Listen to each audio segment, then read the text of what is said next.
వెయ్యి స్తంభాల గుడి. ఇది మన రాష్ట్రంలోని వరంగల్ పట్టణంలో ఉన్నది. ఇది కాకతీయుల కాలం నాటి శివాలయం. ఇది అద్భుతమైన శిల్ప సంపదకు నిలయం.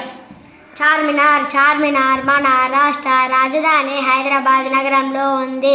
దీని ఎత్తు సుమారుగా 58 మీటర్లు. దీనికి 4 వైపులా 4 స్తంభాలు ఉన్నాయి. దీన్ని 1591వ సంవత్సరంలో నిర్మించారు. పానగల్లు చెరువు. నల్గొండ జిల్లాలో పానగల్లు చెరువు ఉంది. దీన్ని ఉదయ సముద్రం అని కూడా అంటారు. నల్గొండ జిల్లా కేంద్రం నుండి 3 కిలోమీటర్ల దూరంలో కాకతీయ రాజైన ప్రతాపరుద్రుడు ఈ చెరువుని నిర్మించాడు. ఇక్కడే ప్రసిద్ధ ఛాయ సోమేశ్వర స్వామి దేవాలయం ఉంది. క్రీస్తు శకం 320వ సంవత్సరంలో శ్రీగుప్తుడు గుప్త సామ్రాజ్యాన్ని స్థాపించాడు. గుప్త వంశస్థులలో సుప్రసిద్ధుడు చంద్రగుప్త విక్రమాదిత్యుడు. ఈయన ఆస్థానంలో నవరత్నాలు అనే కవులు ఉండేవారు. వీరిలో కాళిదాసు గొప్ప కవి. ప్రపంచ ప్రసిద్ధి చెందిన ఎల్లోరా గుహలు గుప్తుల కాలానికి చెందినవి.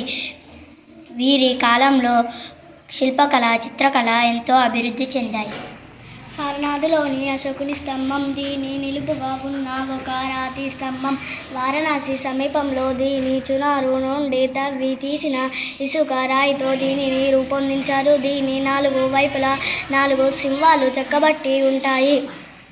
మీర్ ఉస్మాన్ అలీ ఖాన్ హైదరాబాద్ రాష్ట్ర చివరి పాలకుడైన మీర్ ఉస్మాన్ అలీ ఖాన్ నిజాం సాగర్, అలీ సాగర్ వంటి పెద్ద నీటిపారుదల ప్రాజెక్టుల నిర్మాణం చేపట్టారు. 1920 సంవత్సరంలో మూసీ నదిపై ఉస్మాన్ సాగర్ ఆనకట్టను నిర్మించి హైదరాబాద్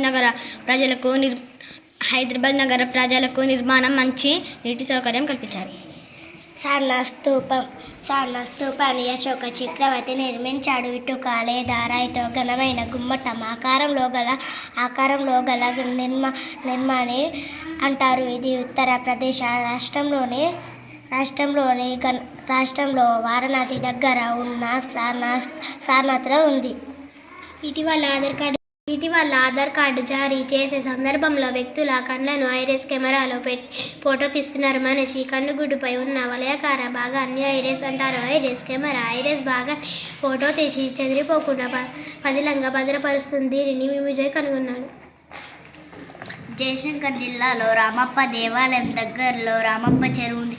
ఇది మానవ నిర్మిత. 13వ శతాబ్దంలో నిర్మించిన ఈ చెరువు 24 చదరపు కిలోమీటర్ల విస్తరించి ఇది కాశ్మీర్ బాగా చలి ప్రదేశం. ఇక్కడ ఉష్ణోగ్రతలు 0 కన్నా తక్కువకు పడిపోతాయి. శ్రీనగర్లోని దాల్ సరస్సుపై డోంగా అనే పడవ ఇండ్లలో యాత్రికులు విహరిస్తారు. నల్గొండ జిల్లాలో పానగల్లు చెరువు ఉంది. దీనినే ఉదయ సముద్రం అని కూడా అంటారు. దీనినే నల్గొండ జిల్లా పానగల్